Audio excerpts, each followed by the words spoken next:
اطاعت نہیں، بس یہ ذرا نوٹ آف کاشن ہے۔ اگر ہم اللہ کا ایک حکم مانیں گے ایک نہیں مانیں گے، یہ جزوی اطاعت ہے، یہ اللہ کو قبول نہیں ہے۔ اللہ کی طرف سے تو یوں سمجھیے کہ پیکج ڈیل ہے، ٹیک اٹ اور لیو اٹ، لینا ہے تو پورا لو ورنہ دفع ہو جاؤ۔ اللہ کو تمہاری ضرورت نہیں ہے، تمہیں اللہ کی ضرورت ہے۔ یا ایھا الذین آمنوا ادخلوا فی السلم کافہ، اے ایمان والو اسلام میں داخل ہونا ہے تو پورے کے پورے ہو، ادھورے نہیں۔ اور سورہ بقرہ کی آیت نمبر 85 کے اندر تو جو وعید آئی ہے، افتؤمنون ببعض الکتاب وتکفرون ببعض، کیا تم ہماری کتاب ہماری شریعت کے کچھ حصے کو مانتے ہو اور کچھ کو رد کرتے ہو؟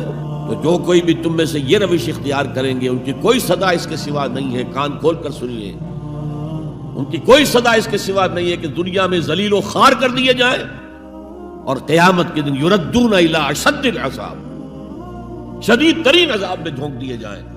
وما اللہ بغافل عما تعملون، اللہ غافل نہیں ہے، بے خبر نہیں ہے، لا علم نہیں ہے اس سے کہ جو تم کر رہے ہو۔ تم اپنی داڑھیوں کے طول سے اللہ کو دھوکہ نہیں دے سکتے،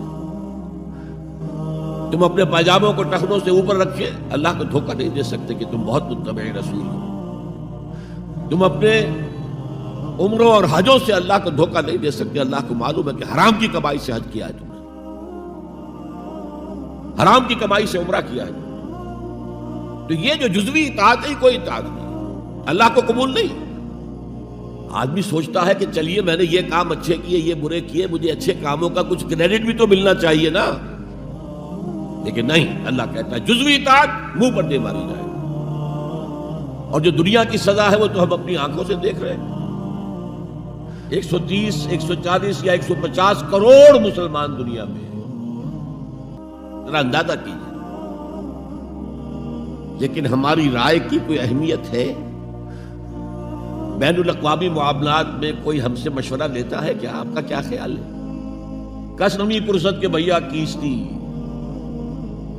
ایسے بھی ملک تھے کہنا چاہیے، اب تو ان کا حال پتلا ہے، دولت کے انبار تھے ان کے پاس، لیکن ان کا مذاق اڑتا تھا مغربی ممالک، وہ چاہے سعودی بادشاہ ہوں اور چاہے وہ UAE کے امیر ہوں، مذاق ہی اڑتا تھا، کوئی حیثیت نہیں۔ حالانکہ کتنا بڑا رقبہ ہے انڈونیشیا کے آخری جزیروں سے لے کر موریتانیہ تک، سالڈ اسلامی آبادی، مسلمان آبادی۔ آپ کہیں گے کہ یہ بھارت جو ہے اس میں تو اکثریت تو نہیں ہے، لیکن 15 کروڑ یا 18 کروڑ تو آدمی یہاں موجود ہیں، لیکن کوئی عزت، کوئی حیثیت دنیاوی بین الاقوامی سطح پر۔ بہرحال یہاں بھی ہیں لوگ، کھاتے پیتے لوگ ہیں، ان کی اپنی کچھ عزت ہے اپنے معاشرے کے اندر، لیکن بحیثیت امت، بحیثیت قوم کیا حیثیت ہماری؟ تو الا خزی فی الحیات دنیا، وہ تو ہماری نگاہوں کے سامنے موجود ہے۔ اب قیامت کے دن کے بارے میں جو دھمکی اللہ نے دی ہے، وَيَوْمَ الْقِيَامَةِ يُرَدُّونَ إِلَىٰ أَشَدِّ الْعَذَابِ، قیامت کے دن شدید ترین عذاب میں جھونک دوں گا۔ اس پر اللہ سے معافی طلب کی جا سکتی ہے، دعا ہی کی جا سکتی ہے، اللہ ہم پر رحم فرمائے۔ یہ میں نے آپ کے سامنے رکھا ہے فارمولہ، اللہ کی اطاعت جمع اللہ کی محبت۔